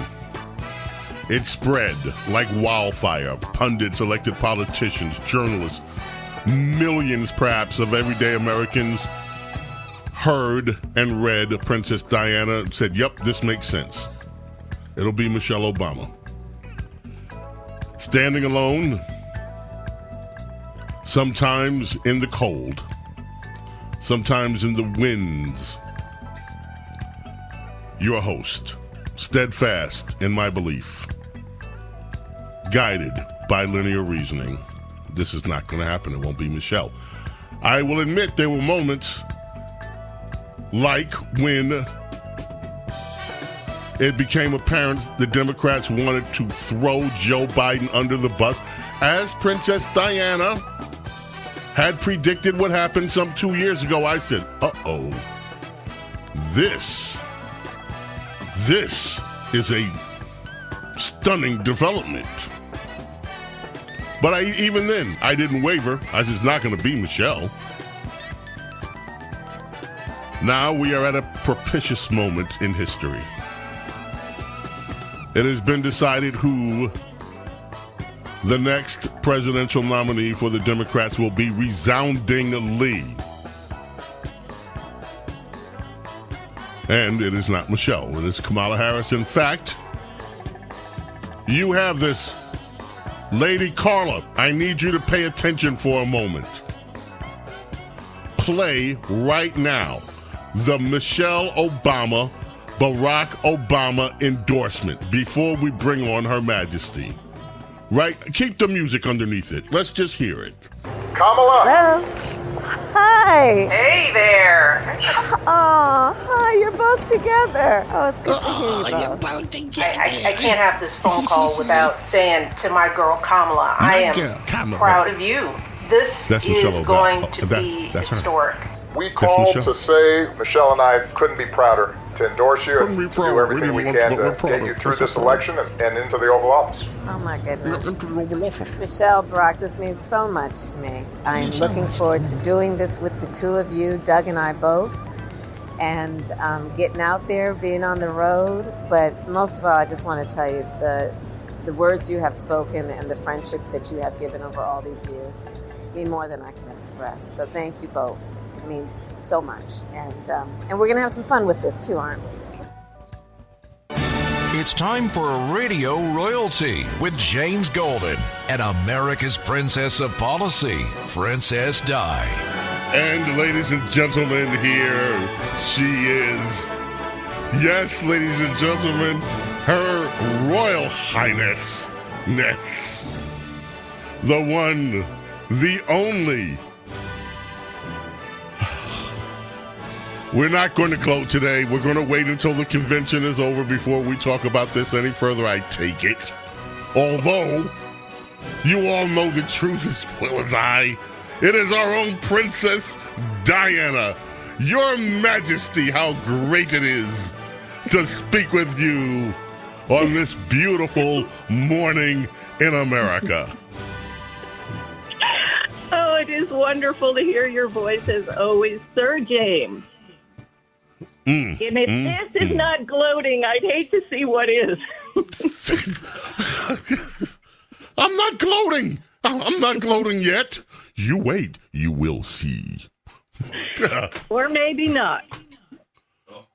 What does that mean? Does that mean... Oh, Princess Diana, please. You cannot really come before your vast realms and territories this morning, still encouraging them to believe that Michelle Obama, who just endorsed Kamala Harris, is going to be the I'll wait. Never mind. Okay, that's the way you want it. Well, listen to my analysis, and we will watch and wait. We will watch and wait. I'm old enough to remember her first coming in 2020, and how it was greeted by the entire media and the establishment as the be all and end all of, and having Barack Obama's legacy. Do you remember that? She lasted not till the first primary. So I just wanted to go through the last month of events. Yes. 1 month ago today, on June 27th, was the presidential debate. Joe Biden and Donald Trump. And let me go through what has happened in this month. 3 or 4 days later, the Supreme Court on July 1st ruled that presidential immunity did hold for Donald Trump in many of these cases, and they sent the cases back to the original trial court. Lawfare was in effect dead. 12 days later was the Trump assassination attempt on July 13. 2 days later, Judge Cannon dismissed the classified documents case and declared that special counsel, quote unquote, Jack Smith was not constitutionally appointed. 2 days after that, Biden was off the campaign trail on the 17th with COVID. 4 days after that, Biden was dumped via a letter and a tweet that he was not going to be the nominee. The same day, Kamala was inserted. 2 days after that, Kamala, quote unquote, has secured enough delegates by declaration through the media. There were no votes cast. And since then, that was the 23rd, 4 days ago, we have been inundated by a fog of lies. There has been nothing but a Soviet-level disinformation. They have erased Kamala's record, or attempted to. They have erased Joe Biden from the entire conversation. They have tried to erase the Trump bullet itself. They are trying to bury any heroics that were demonstrated by Donald Trump in that event, and they are replacing it with a manufactured political history that has nothing to do with what we all know of Kamala Harris. And so we have now this Soviet-level cultural heroes endorsing her, Taylor Swift, David Hogg. She's being called the brat, which you discussed earlier. Generation Z feels the Kamala love. That was this morning, AP report, and how the entire Generation Z is now behind Kamala. It's all AstroTurf. It's all manufactured. And the Kamala souffle is about to pop. Now, I just want to remind you that in April 26th, this was the political consensus. And here is a headline in the Washington Post. For the country's sake, Vice President Harris should step aside. CNN Roundtable, how big a drag is Vice President Harris on the ticket? They were talking about how she did not draw any swing voters. Her voice was annoying. People don't like her. That was the end of April. And so we've had these boom, boom, boom, boom. We have been whiplashed by all of this fakery. And in my opinion, if it ends up being the case that it is Kamala Harris as the Democrat Party, we should be very grateful, because the whipped up fake enthusiasm cannot hold. However, it would be real enthusiasm if it were to be Michelle Obama, and that would be very hard to counter. So I just wanted to basically warn everybody, you live by the hyperspeed news cycle, you die by the hyperspeed news cycle. The honeymoon is already over with her. She was just, quote unquote, declared to be the nominee on the 23rd. That is 4 days ago. And all of a sudden, all of this fakery is being blown aside by actual video of her saying what she believes, which is she has nothing to do with the border, never cared about the border. She has been touting Bidenomics, and she is behind the defund the police movement. So for the illegals coming across the border, the fact that no one can afford the economy to survive, and crime, the three big voting issues, she's on the wrong side, and that is going to become clear. And so, in my opinion, we need to watch and see what happens, because all of these dramatic, shocking events, unprecedented events for 1 month have happened. And if you think that's over, you have been asleep. So I think there is more unprecedented and shocking things to come, and we need to hold on to our faith and not be swayed and thinking that this fog of lies is in any way comporting with reality. Unburdened by what has Well, that's what great. What can be, unburdened by what has been. What can be. Exactly. Princess Diana, I love your analysis, as always. I want to take a break. When we get back, I want to ask you about the right strategy. You just pointed out the big three areas. I want to talk about this business, she's a DEI hire strategy that I've seen. Members of the audience here, if you were with us during the first hour, you heard a guy echo something that I had been hearing. Oh, she's not really black as a strategy for defeating Kamala Harris. I want to talk to you about strategy and what it is that we should do. Donald Trump's going to do it. Donald Trump is already taking her out to lunch with her comments on exactly the things that you've talked about. But what should we, grassroots people, be doing in terms of framing our argument? Let's take a quick break. Princess Di will rejoin us when we return. Keep it right here. James Golden, Snerdley with you. It's our Saturday morning vibe. Princess Di is here.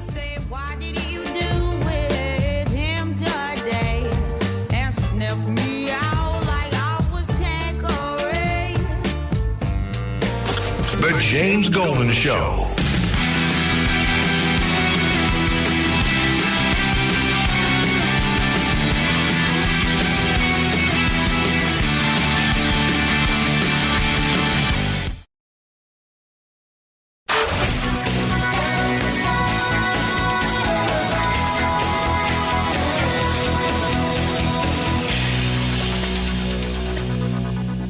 The James Golden Show.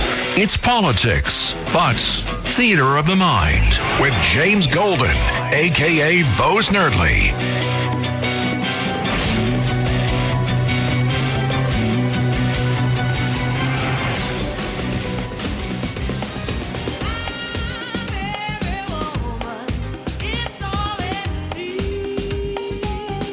Chaka brings us back. I'm every woman. And with us, the extraordinary woman, our very own Princess Diana, who has the heart and stomach of a king. Princess Diana. Yes, Sir James. Okay, talk to us for a moment about strategy. What works and what doesn't. She's a DEI hire. She's not black. She's a meh. What? Yeah, I think that is completely a weak strategy. I think that should be dropped immediately. I think the fact that Biden, when he has spoken of her, has basically said that she is at the top of all of his appointees when it comes to diversity, equity, and whatever the I stands for, inclusion. Inclusion, so, yes. Yes, he has said that. However, yes. there is nothing, in my opinion, politically unusual about putting someone on the ticket that brings a certain demographic or constituency to you. By Trump himself, when he chose Pence, brought the evangelical vote. That is a normal political thing.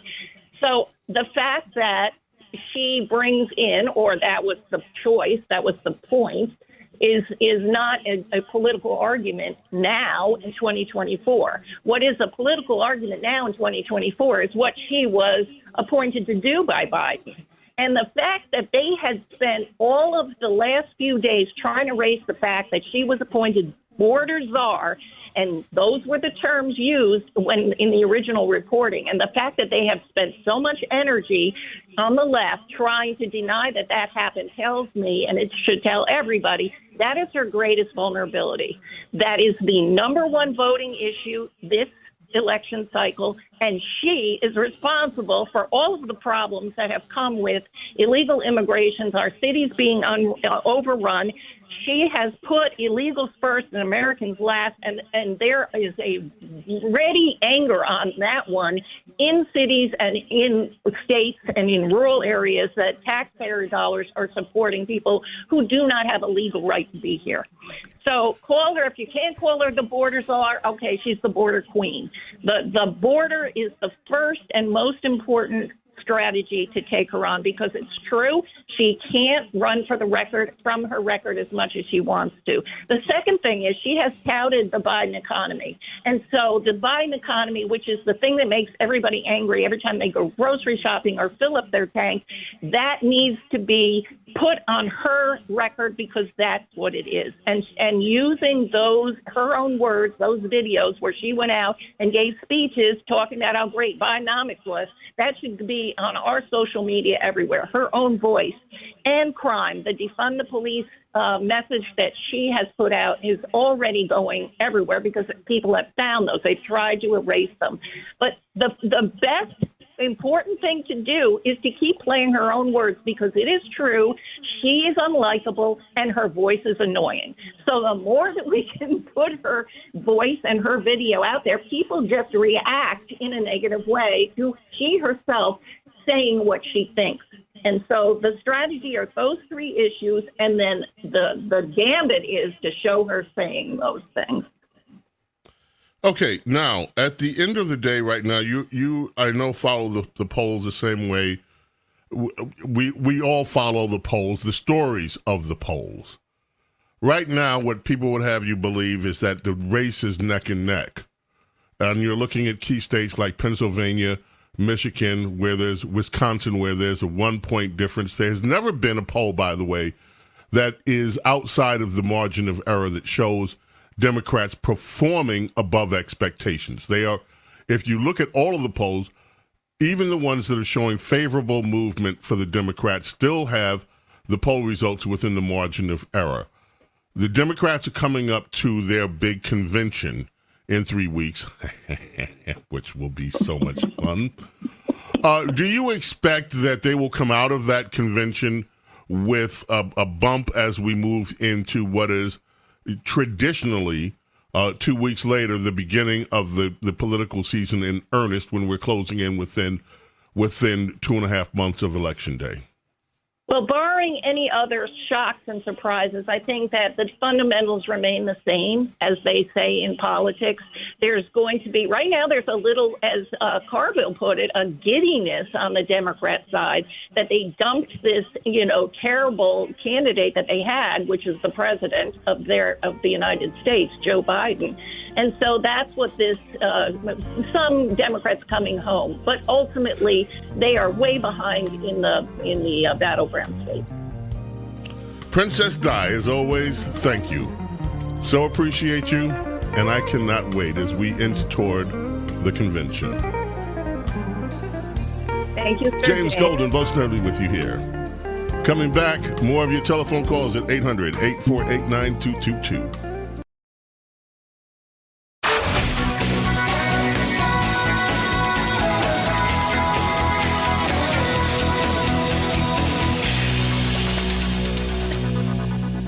The James Golden Show. It's politics, but theater of the mind with James Golden, a.k.a. Bo Snerdley.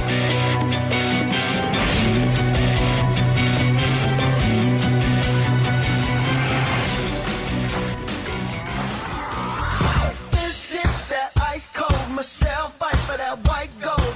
This one for them hood girls, them good girls, straight masterpieces. Styling, wildin', living it up in the city. Got Chuck's on with Saint Laurent. Gotta kiss myself, I'm so pretty. I'm too hot. Call the police and the fireman. I'm too hot. James Golden, a.k.a. Bo Snerdley with you. So I asked hey, Carlos, come on, give me something that has some. So what is this that you picked? Is it who I think it is? Bruno Mars. Bruno Mars, of course. And I'm surprised you didn't. I'm surprised you didn't go for 24 Karat. Same guy. I know it's him. I know it's the same guy. But anyway, okay. Thank you, Carlos, and thank you, Princess Di. I cannot wait till the convention, folks. I want to grab some telephone calls now, and we're going to get to America's Small Caffeinated Mom shortly. Hear what she has to say. She's one of the de facto ladies in waiting that will have to apologize to me when the convention is over. Angelina in New York, you are up next. Hi, Angelina. How are you? Hi, sir. How are you? Very well, thank you. Mr. Golden, I called last year, and I'm going to try not to get tongue-tied because I have an awful intellectual crush on you. I told you this last year. You are by far one of the best male role models in this world today. You have taught me so much. You have enlightened me. You have made me think more logically instead of emotionally. You have inspired me to grow my relationship with God. I just adore you so much, and I wish I had met a man like you back in my younger days. But you are just a dream come true, and I'm really not. I'm not overly complimentary person, so I mean this sincerely from my heart. And I just had a couple of questions for you.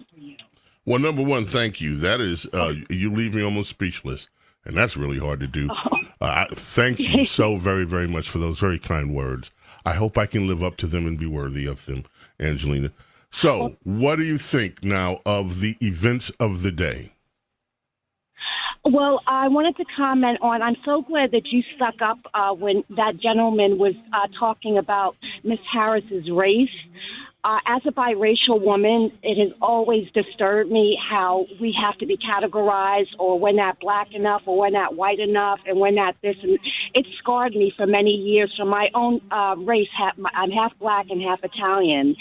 And I just thought that was so profound, and I'm so glad you called him out on that. And you did it very eloquently, like you always do. But it needs to be on basis on who they are, what their character, what their integrity is, and how they're going to fix this country, regardless of whether she's half this or half that. It's the bottom line is she's not fit to be president.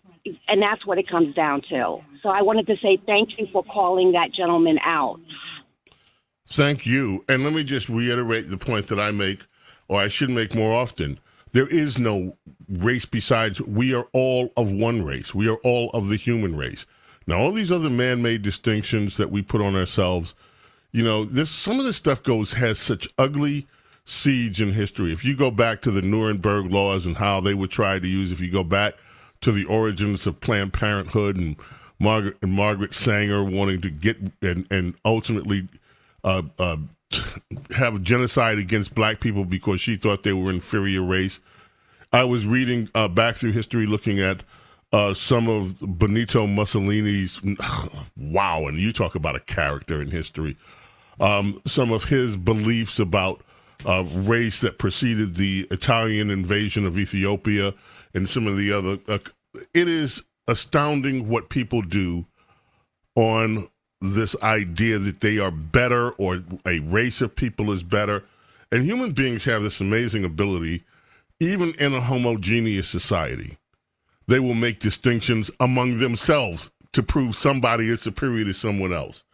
So you have the caste system that was part of India for many years, where you're either you belong to the Brahmins or else you're in the low untouchable class and no one should. All of this stuff is distinctions without true meaning. The meaning is that we are all of us human beings in the various shades and hues that we have come to be as inhabitants of planet Earth. We all have one origin, and we all are human. And this other business that we take ourselves to, and I'm not saying I don't talk about black culture or this or that. Of course, some of this is normal to talk about, but when you start really judging people, and we're supposed to now elect the president or not elect Kamala Harris because although she has brown skin, she calls herself black. So this is ridiculous. When there are so many other issues and her track record that define her character, and that character is ultimately what we are going to elect that has meaning, just as Biden's did. Angelina, you're marvelous, and I thank you so very, very much for those very kind words that you said and for your mindset. Just absolutely beautiful. Let us go to Rich in New Jersey. Rich, good morning. Hey. Good morning, Bo. Rich from East Meadow. I want to play along with the notion that Kamala Harris was only sent to the border to find out the root causes for the mass migration. So let's play along. Let's say that really was the job. Where's the work? Where's the proof? Have you ever heard of any kind of documentation or anything published that can prove her point? And is it worth talking about? Is it worth asking to see it? Absolutely, it's worth it. And I'll tell you something, I watch some of these reality shows occasionally, and some of them dealing with the border, et cetera, et cetera. So I saw one, and some people coming in have very touching stories under this asylum scam that's being run on America. And there was a poor family came in, MS-13 had threatened them. They didn't want this couple working in the neighborhood, told them you got to leave. So then they go through Honduras and they make it into America. Now, if you're coming into asylum, you're supposed to stop and get asylum in the first nation that you go to, in which case is Mexico, not the United States. People are coming, but the problem that I have with all of this is fix your country. You talk about the root causes. There are legitimate reasons people are escaping these countries in Central and South America. And we give lip service to, we want to help change it there. But these countries have to change from within. Americans and our America came about because a group of Americans decided that they would do everything within their power, including risk their lives, to take charge of their own country and their own destiny. America cannot be the place that takes care of everybody else's destiny and the destiny of every other country. We, as a national policy, should be helping these countries get rid of their drug cartels, get rid of these gangs if they are truly infecting. But we're not doing any of that in any significant way. We're just saying, okay, no matter what the problem is in all these countries in Central America, South America, by the way, many of them socialist countries, no matter what the problems, it's okay to have your citizens flee to America. And no, it is not okay. That is not a sound foreign policy. And root causes? Yeah, we need to be willing to help our neighbors in this hemisphere. But that help should be very well defined and not just, send all of the problems here for us to deal with. America has inherent problems in our nation that we're not dealing with. James Golden, A.K. Snerdley. More of your calls coming up, but also we're looking forward to speaking with America's small caffeinated mom, Rhonda Schrock, when we get back. Keep it right here. Yeah, this one right here goes out to all the babies, mamas. Oh, Lord, what are you? Really? Mamas. Really? Baby mamas. Really? Yeah, go like this. I'm sorry, Miss Jackson. Ooh, I am for real. Never Oh, folks. make your daughter cry. I apologize a trillion times. This happens to be the selection of one of Princess Diana's ladies in waiting. And I'll just leave it at that. The James Golden Show.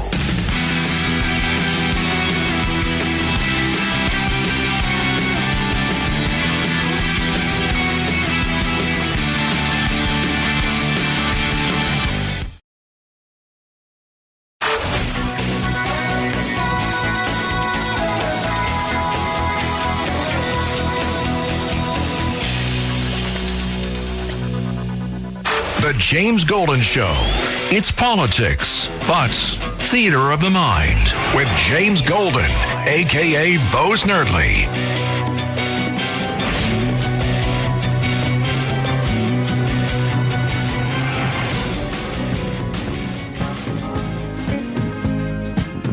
Birthday tomorrow, George Cummings, still guitarist, with Dr. Hook. So many hits from Dr. Hook, like this one, When You're in Love with a Beautiful Woman.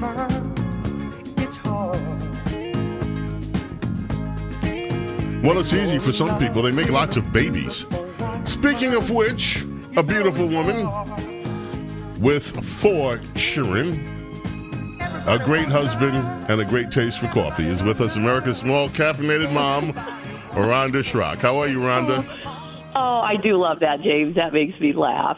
Yes, it's good that I love my husband's voice so much because you have an amazing voice, and I think it probably gives you an unfair advantage. Oh, no, it doesn't. Believe me. Trust me. Oh, okay. Oh, that's funny. Rhonda. By the way, Rhonda, as a de facto member of the Ladies in Waiting, after this convention is over, you will have, in addition to the essays, which we look forward to every week, we're also looking forward to your rejoining the fold of, shall we say, Sir James in another way. Anyway, what do you have for us this week, Rhonda?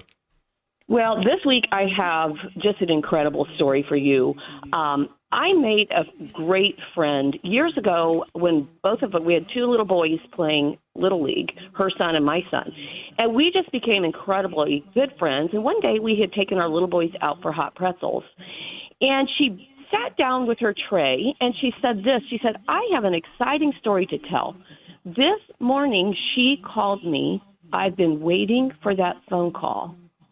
The she that she was referring to was a woman that her husband had an affair with some years before that. Yes. She had mentioned it to me one time, but she never talked about it again, never expressed any bitterness, and I had actually forgotten about it. But that morning, the other woman had called her. She said she apologized to me, and she asked for my forgiveness. I forgave her, yes. My friend says to me, I forgave her long ago, but I wanted to hear that apology. And I'm watching her face, and there's no sign of bitterness there. I thought to myself, she is living under guilt and shame. I am only living with anger. And I thought, which would I rather be living under, guilt and shame or anger? And I decided I would rather live with the anger because I can set that aside. I'm speechless by now. She says this, they say that you don't forgive for the other person, you forgive for yourself, but I think maybe unforgiveness on my part could hold her back. I wanted her to be free to move forward, and I thought, what if it had been me? What would I want? So she tells me, this woman tells her in this shocking phone call, I woke up and I thought today is the day that I need to call her. And she did. And my friend's response to her, I wish I could give you a hug. I was speechless. I've been thinking about that story this week and the difficulty we have to forgive an injustice. It is one of the hardest things that we human beings have to do. Some people, when injustices happen or deep trauma wounds, they go to denial and try to forget that it ever happened. And that never works. Because when you deny a part of your story that is hard and ugly, you're actually denying a part of yourself. I thought about what many victims are told, and that is to forgive and forget. You need to just forgive and forget. That is cruel. It's an extra burden that we can lay on the backs of people who are already struggling. And you know, James, for a long time I grappled with that notion. I realize now that's not even in the Bible. God doesn't even ask us to forgive and forget. So pushing somebody to forgive before they are ready is like asking someone with a broken leg to run before the leg is healed. So it's cruel and it's not helpful. The other thing I realized some years ago when I was working on my own forgiveness needs was that forgetting is not even possible. You cannot wipe your memory card in your brain like you can take a magnet and erase your hard drive. You can't do it. So it doesn't help. It can be very damaging to tell somebody they have to forget to prove that they have forgiven. And I thought about this, James. Jesus certainly hasn't forgotten what was done to him. In fact, God made sure that it was written in the most read book in the history of the world. They haven't forgotten, they haven't covered it up. But the secret lies in what he said as they were killing him. Forgive them. They don't know what they're doing. Anyway, what I have chosen to do with my injustices that have been done to me is to forgive and remember. Why is it good to forgive and remember? When I remember, I can work through it and come out the other side. We are not meant to stay in that cesspool of, just perseverating and bitterness and all the things that come. We're meant to feel all of them and then work through it so we can live free. And that's what I just keep practicing on. Forgiveness is not a one and done. I would tell my boys this every day of the week, we practice it. And when you feel that stuff coming up again, you can just practice it. It also, this helped me so much, does not mean that you're letting an offender off the hook. If laws have been broken, they need to be reported. Justice needs to happen. But when I move an offender off of my hook onto God's hook, you would be shocked at what happens. We have examples in our own life of what happened when we moved people who did serious harm to us from our hook onto that divine hook. And it kept our hooks, so to speak, free. We could walk free. And the Lord had a wild and creative way of bringing justice to those people that we could never have dreamt up or wrought ourselves. I also want to make sure that people understand that forgiveness does not always equal reconciliation. Some things are too broken, they can never be repaired and reconciled. But forgiveness is a one-person job. I can do that with nothing from the other party. Reconciliation always takes two. And forgiveness also does not mean there should be no boundaries. Forgiveness allows me to detach myself from the other person and what happened. And over time, it has brought me so much healing. And I forgive and remember because my story becomes a survival guide for other people. Or as my good friend in Boston says it, a survival guide for other people. That's how she said it to me. What a blessing to have the hard things in your life over time become maps, road maps, ropes, life preservers, and survival guides for other people. What a privilege it is. But it all takes time. So if you're struggling to forgive, it's okay. You just practice. Allow God to deal with those who have dealt with you, and determine that you can and will walk free. Wow. Amazing. And I love, what a great message, Rhonda. As always. Rhonda, where can people find the essay? Where can they find you? The essay is on thedailybs.com, and my website is rhondaschrock.com. Thank you, as always. America's small caffeinated mom. Always an inspiration. Rhonda Schrock. Let's grab a few telephone calls before it's time to flee. Time is rapidly going away. We will start with Dennis. Dennis, where? Massapequa Park? Dennis, you're up next. Hi. You hear me? I hear you fine, Dennis. Okay. I just had two quick things to say. When you see the picture with Trump saying fight, fight, fight with his fist up in the air and the blood in his ear, the American flag looks upside down. Like it's America in distress. If you look at the picture, just the way it was taken. Okay. And then another thing is that I'd like to talk to the people who don't like Trump, who probably don't listen to you. But we have people that don't like Trump who listen here and we talk to them.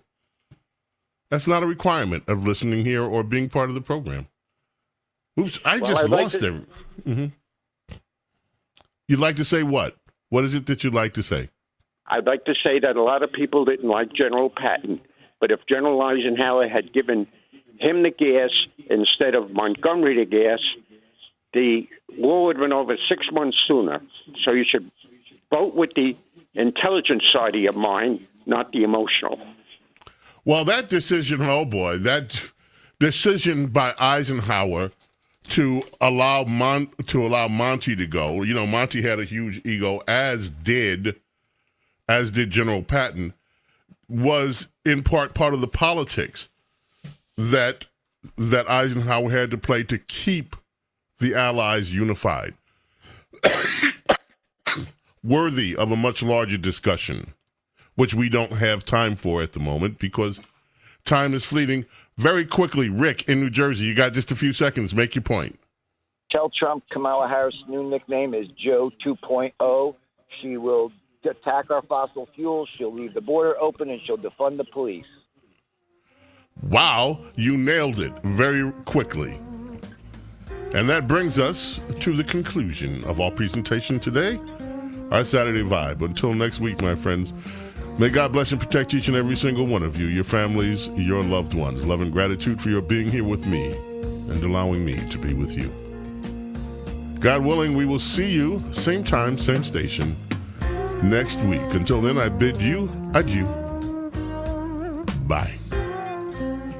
You know, what can be unburdened by what has been.